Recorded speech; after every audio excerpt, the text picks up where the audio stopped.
BoogeyMan band coming round the bend. Is BoogeyMan band? Is BoogeyMan band? Greetings, my fellow fried beans, and thanks so much for dropping by the Horror Zone channel. I hope everyone's doing well. Today's video is one that I've been wanting to do for a while now.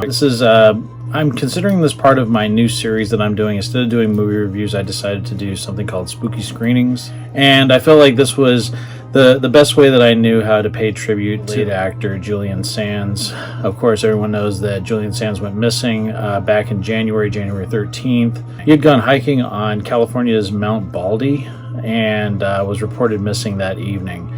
And California had some really horrific storms this past winter. I mean, we were going through a really bad one here in Northern California where I live at the same time.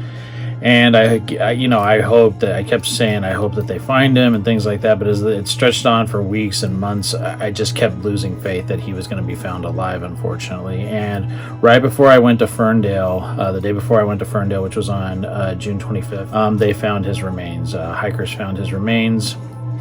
They confirmed that it was him, and it really broke my heart. Julian Sands is one of those fixtures in my childhood, and just me, again, loving the horror genre. He's been a part of some of my favorite films of all time. I mean, he was in the Warlock films, of course, Warlock and Warlock Armageddon, but he was also in dramas like Leaving Las Vegas and Boxing Helena.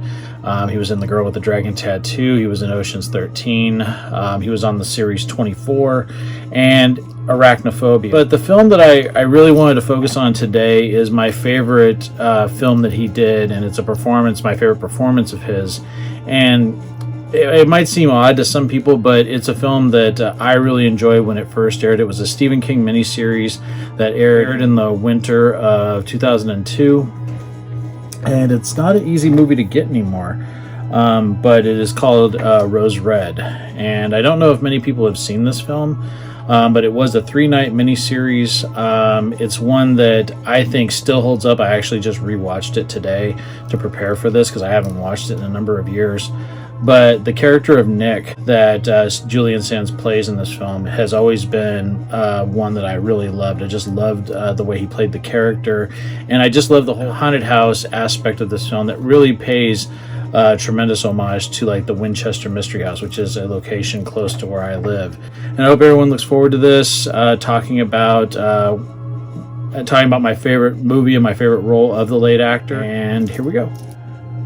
So Rose Red is a 2002 American television miniseries scripted by horror novelist Stephen King and directed by Craig R. Baxley, starring Nancy Travis, Matt Kessler, Julian Sands, Kimberly J. Brown, David Dukes, Melanie Linsky, Matt Ross, Emily Deschanel, Judith Ivey, and Kevin Teague. It was filmed in Lakewood, Washington.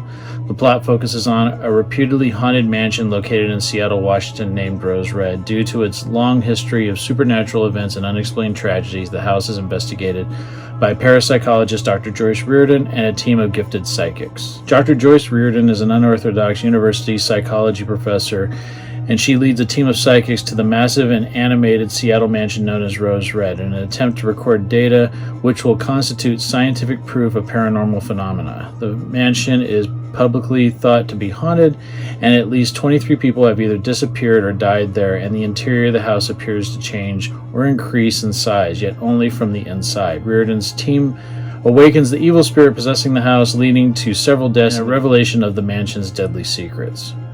Author Stephen King had always wanted to write a script about a haunted house, having been inspired by an alleged haunted house in his hometown of Durham, Maine. King originally pitched the idea of Rose Red to Steven Spielberg as a feature film in 1996, partly a loose remake of the 1963 film The Haunting. But Spielberg demanded more thrills and action sequences while King wanted more horror. King and Spielberg mutually agreed to shelve the project after several years of work. King bought back the rights to the script. King returned to the project in 1999, completed a revised script, and unsuccessfully pitched the script to director Mick Garris, with whom King had worked on the 1992 film Sleepwalkers, the 1994 TV miniseries The Stand, and the 1997 TV miniseries The Shining. King was hit by an automobile while walking on a road near his home on Saturday, June 19, 1999, and needed time to recuperate. After surgery and a month's recovery in the hospital, King returned home and completed work on the Rose Red script over the next month, recasting the project as a television miniseries. I always thought it was fascinating that King loosely based the concept of Rose Red on the Winchester Mystery House, because it is this house that has just like weird areas and stairs that go nowhere and things like that. And a lot of that kind of plays into the story of Ellen Renbauer and Rose Red. When I was growing up, the Stephen King miniseries was something that was a staple. It would always happen at least every couple of years. And, you know, Salem's Lot was a miniseries, but you also had like the original It miniseries that Tommy Lee Wallace did. You had the Tommyknockers, you had the Langoliers, you had The Stand, you had The Shining, and you had Storm of the Century. I enjoyed all of those. Rose Red was probably the last one that I really loved. I know after that there was like Bag of Bones was one, which I wasn't a big fan of. But this was a great film because it dealt with a haunted house, and I've always been a sucker for haunted house stories. And even though there are some, you know, goofy moments and some of the dialogue is goofy because, again, this was for television, so of course they can't be, you know, too horrific. It can't be like a feature film. I still feel like it really had that haunting quality to it, much better than like The Haunting that Jan de Bont had directed a few years earlier, which I never thought was scary. This movie had really some scary moments to it, and there's some really disturbing moments to it, and I think everybody in the cast does a brilliant job. For some reason, though, Julian Sands' depiction of Nick has always been my favorite, and I think it's just the humility he brings to that character. Julian Sands, in the past, most of the movies I had seen him in, you know, he was playing kind of either an eccentric or he was playing a monster like he was in the Warlock films.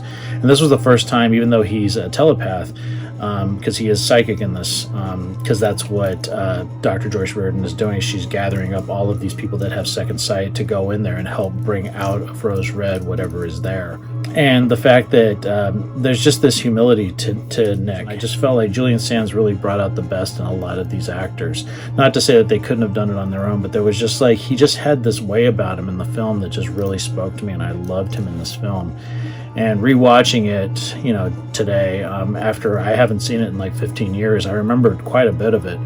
And I think I like it even more now just revisiting it. Like I said, the atmosphere is creepy. Yes, some of the special effects are dated because this is going back to the early 2000s when computer-generated effects were still being sort of figured out and streamlined to what they are now. But for a television movie, I just felt like there was this sense of eeriness, which is something you don't see in a lot of made-for-television films, especially in that time when they were kind of toning down on some of the horror, and there wasn't, you know, a lot of some of those other Stephen King films just didn't have that feel to it. Like the Shining miniseries, as much as I respect it, and I don't shit on it like a lot of other people do, it's not really that scary.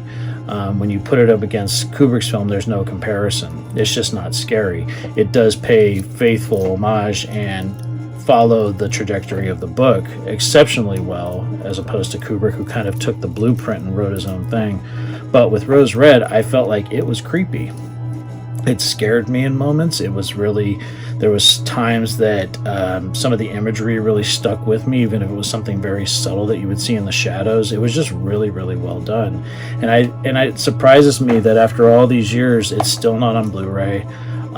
You can't even get it. Like, I tried to see if I could buy it, a digital copy of it, and you can't. I haven't checked on Amazon, but I did check on iTunes, which is where I buy all my digital movies, and you can't buy it. So pretty much this, and then I was able to watch it on YouTube. Someone had put it on YouTube, the full 4 hours of it.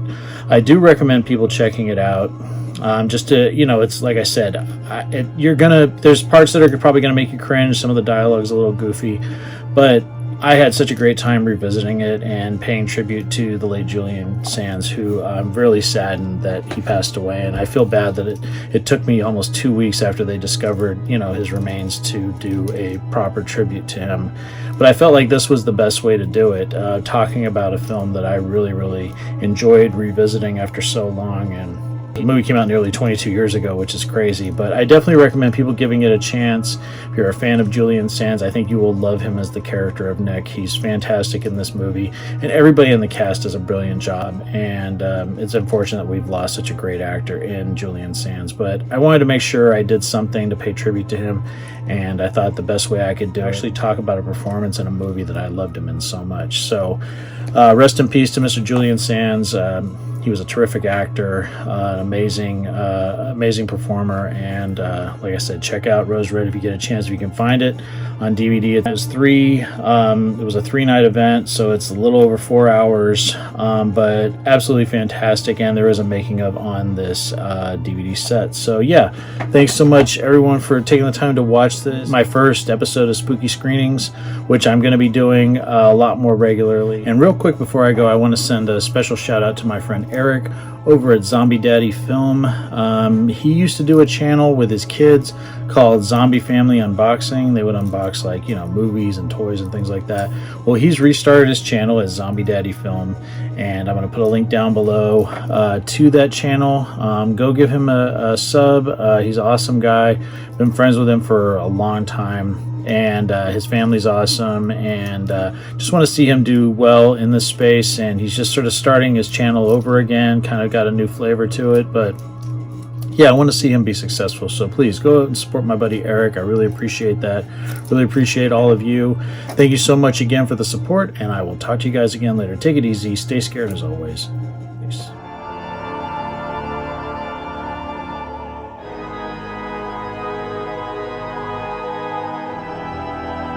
Fellow Fright Fiends, just want to say thank you again for supporting BoogeyMan Ben's Horror Zone.